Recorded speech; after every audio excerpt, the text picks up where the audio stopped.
Hey manager, Chrono here. I got Unity working, I think. Hopefully anyway. So in this thing I have installed Procore, which includes Probuilder and ProGrids. I have the WM custom maps thing installed. I also have a scene. I'm not entirely sure what's in this. Oh, this is the one I'm working in. Okay, cool. So yeah, that's all I've got on this project right now. Which I think is the only reason why it's working. So I've taken the Probuilder window, I've put it over here so that I can see all of the icons. Excuse me, I have the ProGrids window shown, which you can do with this button right here. It's under Tools, ProGrids window.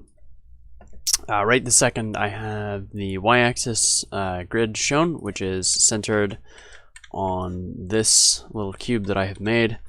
Just to test to see if it works. You can turn the grid lines on and off. I've got it set to 1/2 unit grid increment snapping.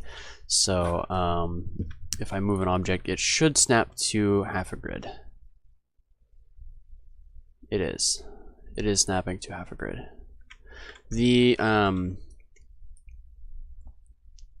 grid is showing me 1 unit is equal to half a unit, if that makes sense. So basically, that's 1/2 a unit, that's 1 full unit, even though it's 2 lines. So if I move over here, you can see that my X transform has moved up to 1, even though I've moved it 2 spaces. So if I change this unit to be, let's say 1, if I just set it to be 1 meter, then right now I'm at -1/2, I'll just set that to 0. And then if I move this along the x-axis, it's now moving in increments of 1. As you can watch me do up in the transform window. Right, okay, so that's a basic rundown of ProGrids. You can also turn off snapping, I guess, if you really want to. You can play with any of these buttons and see what they do. I'm not here to really tell you what you're gonna do. So I don't know what that does. Interesting. Okay. So I'm going to leave it like this for now, and then I'm going to go into how to use Probuilder. So this is a Probuilder cube. I am going to delete it, and I'm going to make a new one using this thing. So you said you wanted to do Area 56. So I just clicked the Shape tool. This Show Preview button needs to be toggled in order for it to show up in your scene, just in case it's not. Dimensions, whatever, but shape selector is what we really want because there's a couple of options here. So the big thing about Area 56 is that it's got a pretty big cylinder in the middle. So we're going to set this to be cylinder. Notice how all of the settings have changed. So what we can do is we can change the radius of the cylinder. I don't know exactly how big I want it. This is something we can change later. But I'm going to set this to 15. I think 15 is a good number. I'll need to make a player prefab, and we can check sort of how it feels. It might need to be bigger than this, actually, now that I'm looking at it. Let's try 20.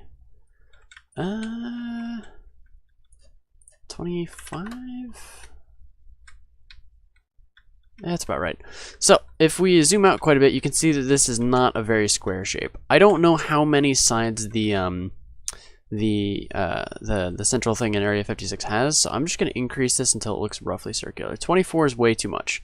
You can see it does look a lot more circular, but that's at the cost of a lot more geometry. So you can actually take this up really high. Like that looks like almost a perfect circle, but it's 46 sides. So if I zoom in over here, can I get you to show me, if I increase the height, will you show me? Show me individual faces? No. Okay, so just for fun, it's not showing me the wireframe, and that's really, really annoying. Number of sides, 46. Okay, so let's change this back to 20, and let's see what it looks like. That's still a little jagged, so maybe 25 is actually what we want. What about 26? Because we want it to be so that there's, I'm going to switch into ISO mode for just a second, and then lock to that axis. Oops, I messed that up. Lock to the y-axis, use the middle mouse button to pan. So just thinking ahead, I want this to have flat edges at the top, bottom, and the left and right. You can see that I have it on the top and bottom, but not the left and the right. So what happens if we make this 28? 30. I know there's a mathematical way to do this, but I don't know what it is, so I'm kind of guessing. Maybe it's a number that has to be divisible by 4? What about 8? What about 6? What about 10? I wish I could...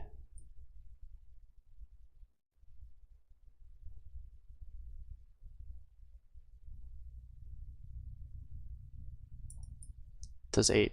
Okay, so wait, what if I rotated this a bit, like in my head? 1, 2, 3, 4. Okay, so it just has to be a number divisible by 4. So let's do 24. So there'd be 1, and then 2, and then probably 3, and maybe 4? I'm not really sure, but we can try that out later. So height segment 0 is fine. Actually, I'm gonna make this 2. I'm thinking ahead a little bit. I need to have the platform on the upper level. Let's actually raise the height a little bit too. Let's make this maybe a character's 1. I want this to be maybe 10 tall. I don't want it to be too tall. That's about right. So number of height segments basically creates some edge loops that go all the way around. Like this horizontal line right here isn't an edge loop, but it's what an edge loop would look like. This texture is just a ProGrid's 1 meter sort of calibration thing. It's sometimes useful. It's a lot more useful when you're building cubes than when you're building cylinders. So let's go ahead and build this. Oh, look at that! Now we can see much better. Okay. So smoothing turned off. That makes much difference. Okay. So you can see the individual lines now of the edges. Oh yeah, look at that. But if I smooth it, smoothing is it has to do with normals. There isn't an easy way to describe it without saying without going into how normals work, but basically it basically changes the perceived angle so that it's not as sharp. Any angle that you see right here where one face turns into another face at such and such an angle, it basically smooths that out so the angle still exists in the geometry, but the texture reflects the light more evenly. So it doesn't look like there's that sharp line. It doesn't look like it's a sharp angle. It smooths the whole thing out without actually adding any new geometry. It's a pretty cool technique. It's been around kind of forever, but it's pretty useful. You'll have to forgive me. I'm drinking. So if I build the cylinder, we can see the wireframe now. So this is why I added the height segments right here, so that it would create these two lines. So what was I thinking with these two lines? Well, first things first, I want to show you a couple of tools. They live up here. This is the object selection mode, which if I create just another cube, I'm just gonna create a standard Unity cube. That's cool. That's fine. So this is a Unity cube. It lives over here. It lives right here. That's fine. If I'm in object mode, I can just pick between these two objects.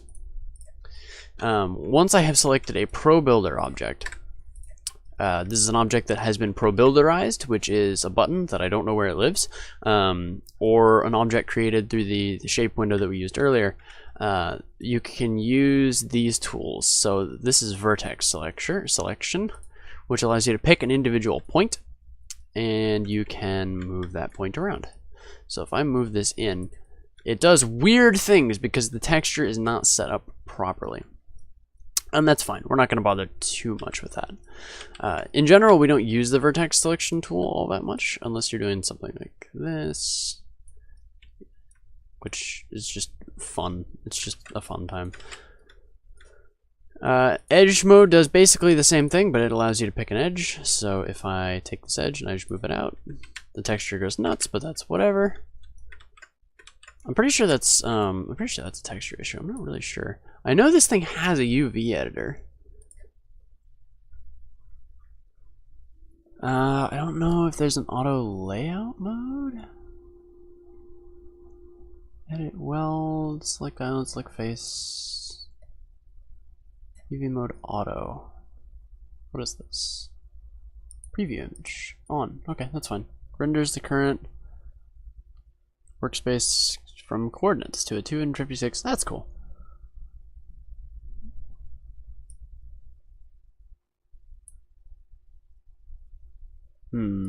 I am not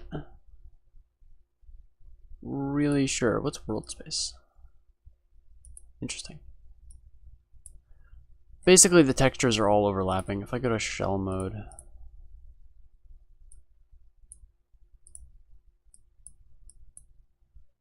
yeah, I'm really not sure, to be honest. Can I view? What is this? Ooh, what is this?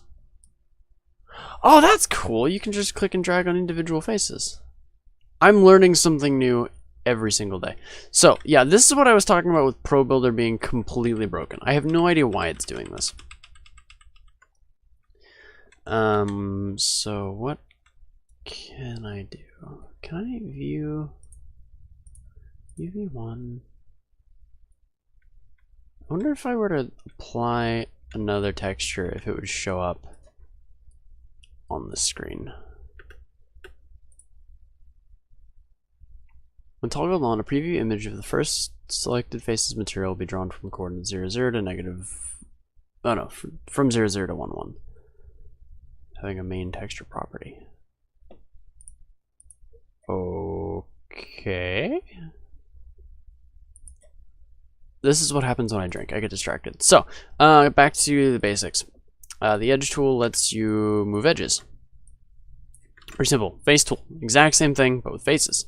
So I'm going to turn off snapping now, just to see what happens. Yeah, it just screws up the lighting and the texture. I'm not really sure what it's doing there.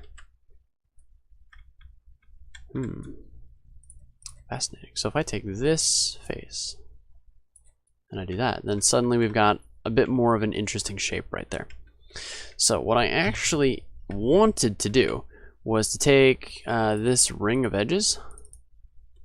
Yeah, that didn't do what I wanted it to do.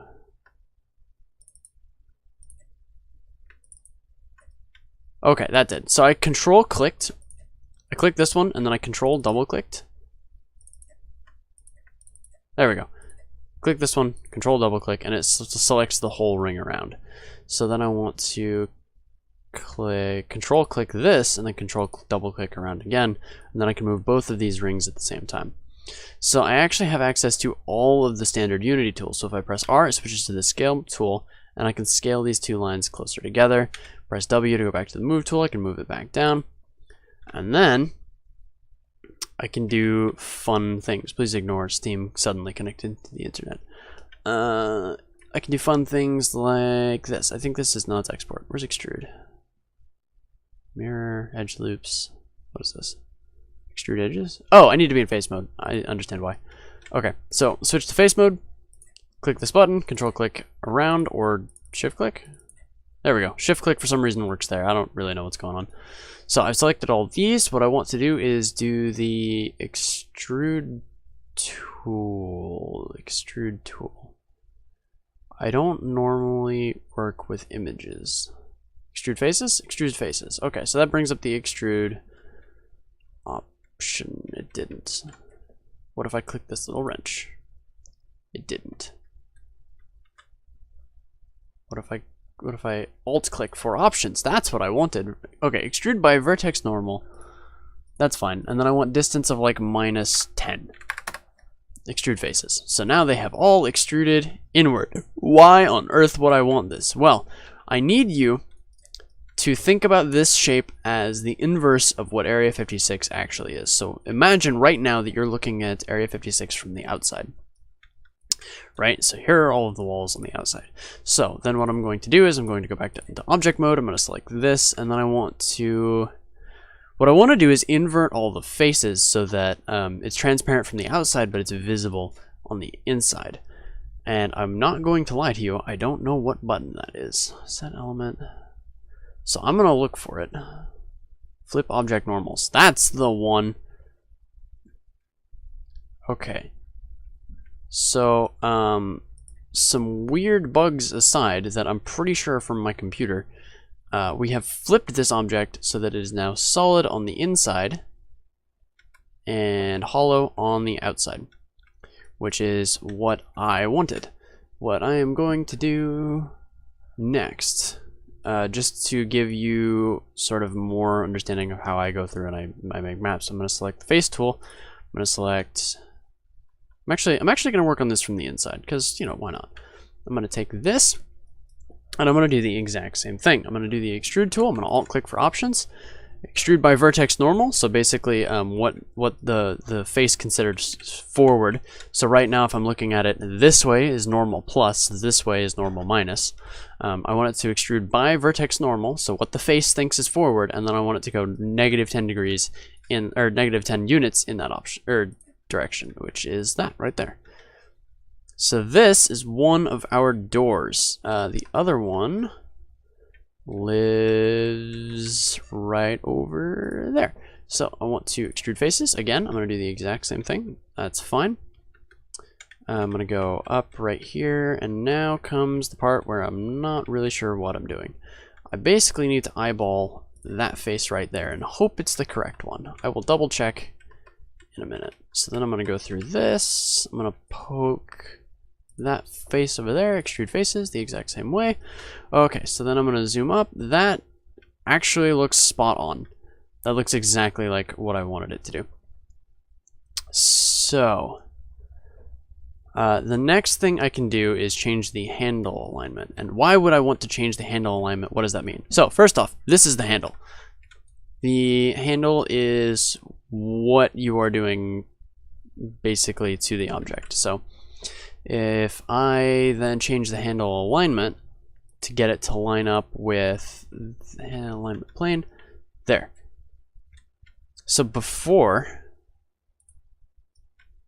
the handle alignment was set to world. So the world thinks that this is X plus, this is, this is X plus, this is Z plus.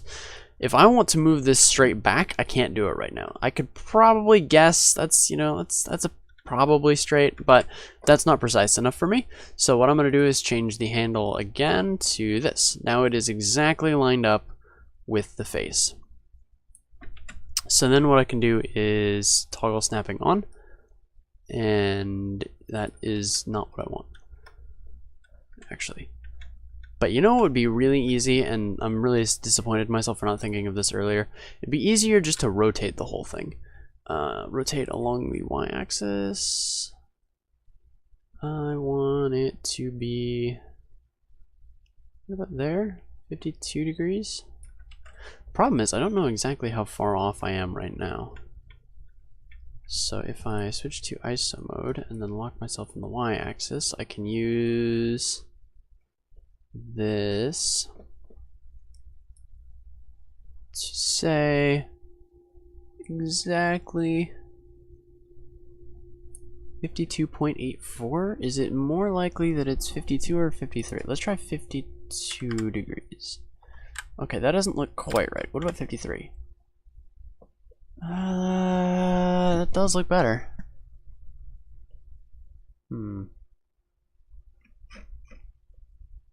Let's go back to 52. That's not right. 52 and a half. What about 52.5? No, that's 5. 52.5. That's about right. That's about right. Yeah. Also, we can confirm that it's lined up as a sort of a plus shape. So we can go back to perspective view. We now have our hallways. So how do we connect these two hallways? Well, I don't know yet. But what I'm going to do, just for my personal preference, is I'm going to re-invert these faces. I am going to flip object normals. This is so that I can be working on this from the outside. I can focus on this as sort of a layout. You know I want this face to be, extruded a bit. So I take this face, I click this one. I want this to extrude outward. That's not what I want. I want to alt click for options, vertex normal. Let's do another 4 or something, extrude faces, that's fine. And then I can take this face and I can extrude it at the same distance, and then just do that. So then if I wanted to get really crafty, I could add some rotation to this face. I can press E to go to the rotation tool, and then I can select the y-axis very carefully, and I can just sort of do that. But that is a dangerous game to play, if I'm fully honest, because if you rotate it along this axis, even if you get the axis correctly, notice how you've shrunk the total width of the tunnel itself by rotating it. So just keep that in mind for the future. So what I can do instead is take this face, I can redo that extrude, I can redo this extrude, bring this face all the way out. Snapping is on with a unit distance of 1. And you can see I messed up my rotation because I am just that gosh darn good at it. Yeah, I'm off by a little bit. So I think it might be easier. You know, I don't really know. I don't know what would be easier. Let's select all these faces and just get rid of them. We can just, okay, or we could not. Let's, what is this? This is delete face? That's delete face. Okay, deleted 3 faces. That's fine. Let's delete these other faces. I think I have back face culling enabled. Or not culling, but damn it. There we go. Back face selection turned off. So I can't select objects that I can't directly see. So if I select like that, it looks like I've selected this whole arm, but I actually haven't because these 2 faces aren't selected because I couldn't see them at the time. So let's take this and extrude it instead of just dragging it. There's a hotkey for that, but I'm not entirely sure what it is. So then I want to take this face, I want to delete it, and then I want to take these edges. And I know there's an edge weld tool, but I'm not sure what it is. So I'm just going to take these edges. Control click to deselect those edges because I only want the ones on the end. And it looks like I missed 2, so I'm going to shift click to select them. Did I get them all? Yes, I got them all. So what I want to do is I want to weld them basically to another thing. What is this? Connect edges. Inserts a new edge connecting the center points of all selected edges. It's connected 0 edges. So what happens if I select these 2? Connect edges. Connected 0 edges. But they are the correct edges. Yes. Okay. What about, no, that's bevel. Extrude edges. Edge loop. Subdivide? Appends evenly place new vertices to the, oh, that's not right. I can just turn that into a triangle. I'm not sure. Oh well, we'll just undo. Oh, wait. I think I see what I did. Yeah, I see what I did. I did turn this into a triangle. So let's undo. Okay, so that's one face again, or one edge again, rather. Yeah, okay, so I want this to weld to the other one, and I don't know how to do that. Because in Maya, you just select 2 edges, and you press weld. Select edge ring, that's not what I want. Select edge loop, that is not what I want. Smoothing groups editor, that is not, excuse me, that is not what I want. Mirror, no. Reverse normals, no. Subdivide, no. Freeze transforms, no. That's complex, you don't want to get into that yet. Fill hole. Create a new face connecting all selected vertices. Filled 2 holes. Well, that's not right. I really want to merge these 2. Freeze transform. I really want, wait, how do I change the, there we go. Can I just get these 2 to line up like normally? No, I can't, because this one's off axis, because I can't rotate things. Okay, so you know when I said I was planning ahead, I planned ahead poorly, because I didn't foresee this rotation issue. How the hell do you, what edge weld? Extrude edges. Control E. Bridge. Bridge! Hey, okay, it's bridge. What's the shortcut for it? Alt B. Hey! Alright, awesome. Oh, wait. I just had a thought. I should not be doing this. I should take these faces. What's the shortcut to delete them? Delete. I pressed the delete key! And it deleted the whole thing. Yeah, okay. I can't see those faces, so they don't exist as far as my mouse selection is concerned. Let's move over here. Just want to grab these 3 faces and delete them. Okay, so I had a thought while I was doing that. Basically, what I want to do is take these edges right here, go back into edge mode. I want to take these edges. I think that was select edge ring. That's why. Okay, just pick them all by hand. That's fine. And then I want to select these ones by shift clicking. Give me that. Give me that. Okay, I think I got it. Yeah, I got it. Okay, so then I want to bridge. But oh, you can only do it with 2? Really? That's really annoying. That's really, really annoying. Okay, well, fine. We'll just do it the hard way. Alt B. And then Alt B. Alt B. So there is some inaccuracy there, but that is a tunnel that will connect to 2 things. And that's the basics of Probuilder. That's sort of thinking how to turn a layout into reality. You're obviously going to want to put a lot of work into this, and that's where the challenge is going to be, and I'm intentionally leaving that challenge to you so that I don't basically make this map for you. So yeah, I hope you have enjoyed this buzzed Unity lesson. Take care.